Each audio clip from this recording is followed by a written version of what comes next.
Bienvenidos a Sapiens 360. Dale like si te gusta el video de hoy, compártelo y comenta.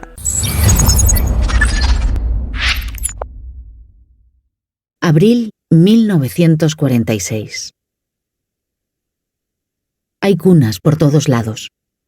Llenan la resonante sala de suelo de madera y desde cada una de ellas un niño mira, todo ojos. No hay esperanza. Los pequeños no tienen edad suficiente para eso, pero sí una especie de nostalgia que me llega a lo más hondo y que me toca no el corazón, sino en un lugar más profundo, en la misma matriz. Ha pasado mucho tiempo desde que llevé a un niño en mi interior, pero quizá la sensación nunca desaparece del todo. Quizá cada niño que alumbré me ha dejado una pequeña parte de sí mismo, un pedacito de cordón umbilical que hace que mi corazón se derrita en cuanto tengo delante los ojos bien abiertos de un bebé. Y quizá a cada niño al que he ayudado a venir a este mundo, durante mis 27 años de comadrona, me ha afectado de esa misma forma. Entro en la habitación y avanzo unos pocos pasos. Las cunas son toscas y viejas, pero están limpias y con las sábanas en perfecto orden. En una de ellas, un bebé está llorando y se oye la voz de una mujer cantando una nana, suave y consoladora. El llanto se entrecorta hasta detenerse y entonces queda tan solo la canción. Como todo lo demás en esta gran sala, no tiene brillo ni elegancia, pero suena llena de amor. Sonrío y ruego porque sea este el lugar que estamos buscando. ¿Preparada? Me vuelvo hacia la joven que espera indecisa en la puerta, aferrada a la madera enjalbegada del marco, los ojos tan grandes como los de los huérfanos del interior. No estoy segura. La cojo de la mano. Ha sido una pregunta absurda. Nunca te sentirás preparada. Pero estás aquí, y eso ya es bastante. ¿Y si no es? Entonces seguiremos buscando. Vamos. Tiro de ella al tiempo que una cordial enfermera se abre camino entre las cunas, deshecha en sonrisas. Lo han conseguido, cuánto me alegro. Espero que el viaje no les haya resultado demasiado pesado.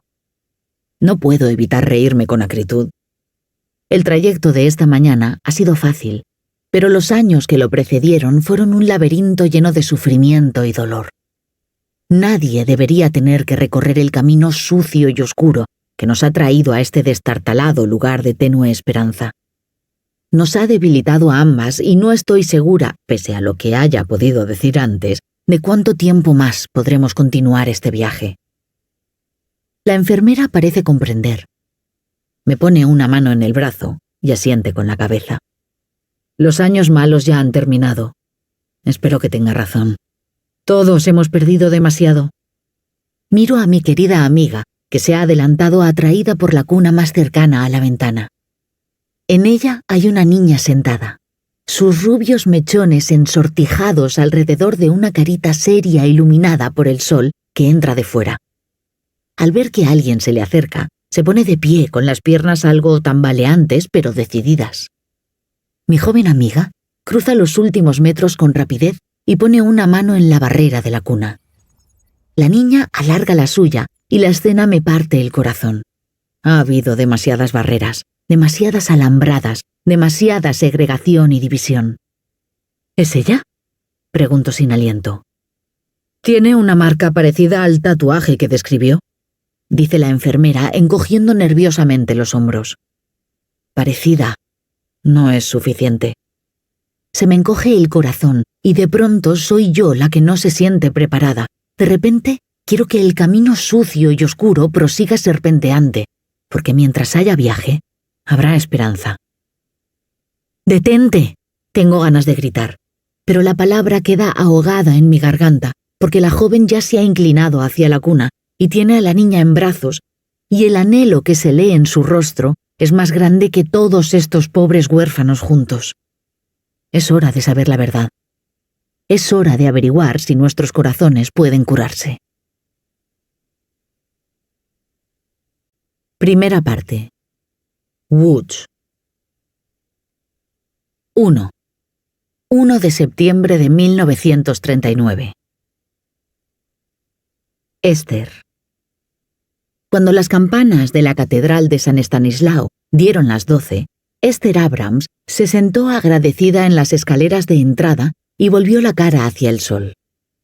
Los suaves rayos le calentaban la piel, pero los zarcillos que el otoño había hecho crecer entre las piedras le daban frío en las piernas. Por un momento pensó en quitarse el abrigo para sentarse encima, pero era nuevo y de un atrevido azul pálido que según su hermana realzaba el color de sus ojos, así que no quería arriesgarse a mancharlo. Esther se sonrojó. Sin duda había sido una insensatez comprarlo, pero es que Philip iba siempre tan bien vestido. No de forma ostentosamente cara, pues un aprendiz de sastre no tenía mucho más dinero que una aprendiza de enfermera, sino con esmero y dignidad. Ese había sido uno de los primeros detalles que habían llamado su atención aquel día del último abril en que, por primera vez, él se había sentado en el otro extremo de los peldaños y ella había sentido que se colmaba cada célula de su cuerpo, como las flores que estallaban de vida en el cerezo cercano. Por supuesto, enseguida había vuelto a bajar la cabeza y a fijar con decisión la vista en sus pierogi, pero se había comido los paquetitos de pasta sin probar bocado del mejor relleno de setas y chucrut de su madre. No se había atrevido a volver a mirarlo hasta que, por fin, él se había levantado para irse y entonces ella había aventurado una mirada fugaz. Podía verlo ahora en su imaginación, el cuerpo alto y delgado, casi desgarbado si no fuera por la determinación con la que caminaba, la chaqueta de tela basta, pero cortada con estilo, la kipá bordada minuciosamente cubriéndole la coronilla. Se había deleitado la vista con su figura hasta que de repente él se había girado y sus ojos habían mirado fijamente a los de ella, y entonces había sentido que no solo su cara, sino todo su cuerpo se ruborizaba, con lo que debería haber sido vergüenza, pero en su interior sentía más bien alegría. Al día siguiente, ella había llegado pronto, nerviosa por la expectación. Pero habían dado las 12 y allí no había aparecido ningún joven, solo un anciano con un sombrero demasiado bajo que subía los peldaños tambaleándose, apoyado en un bastón. Esther había corrido a ayudarlo, en parte porque era lo que su madre habría esperado de ella, y en parte porque tenía la esperanza de que cuando volviera a salir, el joven ya estuviera allí sentado. Pero no estaba, así que se había lanzado escaleras abajo, arrancando airadamente trocitos de su bagel como si el pobre bollo tuviera la culpa, y luego había tardado media comida en darse cuenta de que él estaba en el mismo sitio del día anterior. Había estado comiendo tranquilamente mientras leía absorto el periódico, aunque lo cierto era que cada vez que ella lo miraba, más que leerlo, parecía estar atravesándolo con la mirada. Durante 6 largos días habían comido cada uno a un lado de las escaleras, mientras debajo de ellos las gentes de Łódź circulaban afanosamente y se abrían paso y reían por la calle Piotrkowska. Esther se había pasado cada día ensayando sin parar frases en su cabeza, frases que luego se embrollaban en un angustioso nudo cuando intentaba hacerlas salir por la boca. Al final, una mujer había pasado entre ellos y proferido una exclamación de desagrado. No supieron qué podría haberla molestado, porque cuando ambos levantaron la cabeza, la mujer ya había entrado en la iglesia y ellos se encontraron mirándose de frente el uno al otro. Entonces, todas aquellas frases ingeniosas que Esther tenía preparadas habían empezado a girar en su cabeza, empecinadas en no salir, hasta que por fin él había dicho alguna completa estupidez sobre el tiempo y ella había contestado con otra estupidez aún mayor, tras lo cual se habían sonreído como si hubieran mantenido el más inteligente de los debates, lo que hacía sospechar que quizá tampoco fueran aquellas frases las que él había pensado decir. Una vez pronunciadas las primeras palabras, otras siguieron con mayor fluidez y pronto estuvieron, bueno, no exactamente conversando, porque ninguno de ellos era de los que malgastaban las palabras, pero sí compartiendo hechos modestos y sencillos sobre sus vidas. «Me gusta tu kipá», consiguió decir ella. «Tiene una orilla muy bonita». Él se la había tocado entonces, cohibido. «Gracias. La bordé yo mismo». «¿De verdad?» Y ahí él se había ruborizado y ella se había dado cuenta de que, aunque su cabello fuera oscuro, él tenía los ojos tan azules como los suyos. «Me estoy preparando para sastre. Casi todos son chaquetas y pantalones y camisas, pero me gusta esto», había dicho tirando del borde de la gorra. «Mi padre lo llama los detallitos fastidiosos. A él no le parece bien. Piensa que bordar es de mujeres». «Pues viendo lo bien que lo haces, está claro que no tienes razón». Sus palabras lo habían hecho reír, brevemente, pero con ganas. «Gracias. Creo que la ropa debe expresar algo de ti mismo». Esther se alisó el abrigo azul pálido, recordando aquel comentario y cuánto la había sorprendido.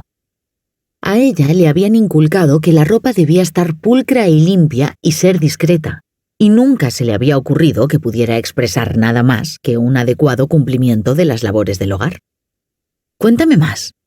Lo había animado y él lo había hecho, mostrándose cada vez más abierto a medida que hablaba, hasta el punto de que ella, con gusto, se habría quedado allí sentada toda la tarde, de no ser porque tan solo tenía media hora para comer y la supervisora era un ogro.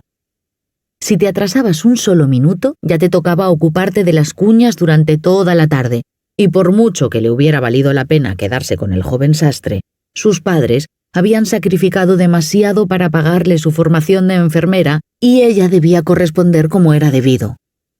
Le había costado mucho irse de allí, y además, con la poca atención que luego había puesto en su trabajo de la tarde, tampoco habría pasado nada si se hubiera tenido que ocupar de las cuñas. En cualquier caso, él había vuelto al día siguiente y al otro, y ella había llegado a apreciar esas medias horas de la comida como si fueran las más espléndidas joyas de las minas de Rusia. Así que, ¿dónde estaba él hoy? Miró nerviosa a lo largo de la calle Piotrkovska. Tal vez el trabajo lo hubiera retenido, o a lo mejor había ocurrido algún tipo de incidente. El ambiente parecía extrañamente agitado esa mañana, la gente más animada de lo habitual, las tiendas más llenas. Todo el mundo parecía llevar bolsas atiborradas de comestibles como si tuvieran miedo de que se agotaran misteriosamente. Los vendedores de periódicos voceaban con más fuerza que nunca, pero durante los últimos meses Esther había oído tantas veces el desagradable revoltijo de palabras, nazis, Hitler, invasión, bombas, que ahora ya no le prestaba demasiada atención. Era un hermoso día de otoño, aunque el peldaño en el que se sentaba estuviera bastante frío, y seguro que nadie haría nada demasiado terrible con un cielo tan azul. Ahí estaba por fin, zigzagueando entre el gentío que se agolpaba frente a la carnicería, avanzando con facilidad entre la multitud. Ella se levantó a medias y luego se obligó a sentarse de nuevo. Llevaban 3 meses viéndose de esta manera, tomando sus respectivas comidas cada vez más cerca en los peldaños de la Catedral de San Estanislao, y mientras tanto las flores del cerezo se habían convertido en fruto y las hojas habían ido oscureciéndose hasta adquirir un tono herrumbroso en los bordes. Habían hablado y ganado en confianza con cada nueva información compartida. Ella sabía su nombre, Philip Pasternak. Por supuesto, lo había unido al suyo propio para ver cómo quedaba. Esther Pasternak. Aunque cuando su hermana pequeña Lía había hecho lo mismo, ella le había espetado que no fuera ridícula. Él estaba de aprendiz en el respetado taller de sastrería de su padre, no recibía ningún trato especial y se alegraba de que así fuera, aunque Esther no sabía si eso era del todo cierto. Y todavía no estaba previsto que se casara, porque tenía trabajo que hacer. La conversación había llegado a un punto muerto con esa revelación. Esther había conseguido decir que parecía tener mucho talento que aportar al negocio, y Philip, al oírlo, había sonreído agradecido y dicho con un tono desacostumbradamente áspero que los padres no siempre tienen razón en todo. Entonces, ambos habían mirado a su alrededor con aire culpable, no fuera a ser que alguien hubiera oído semejante blasfemia, y el reloj había dado oportunamente la media y provocado que se levantaran de golpe. Esther había tenido que encargarse de las cuñas esa tarde, pero la tarea apenas le había pesado con el tropel de pensamientos desbocados que se agolpaban en su cabeza. Estaba segura de que sus padres la considerarían demasiado joven para casarse, o como mínimo demasiado implicada en su formación de enfermera, y para ser justos con ellos, Debía admitir que se había pasado los últimos 2 años diciendo que los hombres no le interesaban en absoluto, ni probablemente le interesarían nunca. Su madre siempre había reaccionado con una sonrisa resabida que en aquel entonces a ella le había molestado, pero que ahora le infundía un cierto consuelo. No es que se hubiera hablado de matrimonio, ni siquiera de cenar juntos o de pasear por el parque, ni que hubiera otra cosa que la comida en la escalera de la Catedral de San Estanislao. Ese pequeño e invariable ritual era como una burbuja que ninguno de ellos se atrevía a reventar por temor a que después no hubiera nada más. «Esther», gritó su nombre por encima de la multitud. Se acercaba un tranvía y durante un instante terrible ella creyó que él iba a cruzar por delante, pero, a pesar de la expresión extrañamente enloquecida de sus ojos, se hizo atrás y el vehículo pasó retumbando durante unos segundos agónicos que a ella se le hicieron eternos. Y luego ahí estaba otra vez, brincando sobre las vías y llamándola de nuevo a gritos. «¡Esther!». Ella se levantó. «Philip, ¿va todo bien?» «No, es decir, sí. Yo estoy bien, pero el mundo no. Esther, Polonia no». «¿Por qué? ¿Qué ha pasado? ¿No te has enterado?» Ella arqueó una ceja con expresión interrogante y él se dio una palmada en la frente de un modo tan cómico que Esther casi se echó a reír, aunque se reprimió porque él parecía demasiado preocupado para tales frivolidades. «Pues claro que no te has enterado. Si no, ¿para qué ibas a preguntar? Perdona». Philip estaba 2 escalones por debajo de ella y por primera vez tenían los ojos al mismo nivel. Ella fijó los suyos en los de él, demasiado inquieta para sentir vergüenza. «No hay nada que perdonar, Philip. ¿Qué ha pasado?» Él suspiró. «Alemania nos ha invadido. Hay montones de soldados de la Wehrmacht cruzando nuestras fronteras. Ahora todos corremos peligro». «¿Tendrás que ir a luchar?» «Quizás, si hay tiempo, pero se acercan rápido, Esther. Ya avanzan hacia Cracovia y Varsovia». «¿Y Łódź?» «Quién sabe, pero todo indica que sí. Esta es una ciudad atractiva y con mucha industria. A los alemanes les gusta la industria». «¿Pero no les gustan los judíos?» «No», convino Philip. «Dicen que algunos ya se están marchando, recogiendo su oro y dirigiéndose al este». «¿Y tu familia?» Negó con la cabeza. «Padre no dejaría su taller por nada del mundo, y aunque lo hiciera...». Se interrumpió y miró a Esther a los ojos.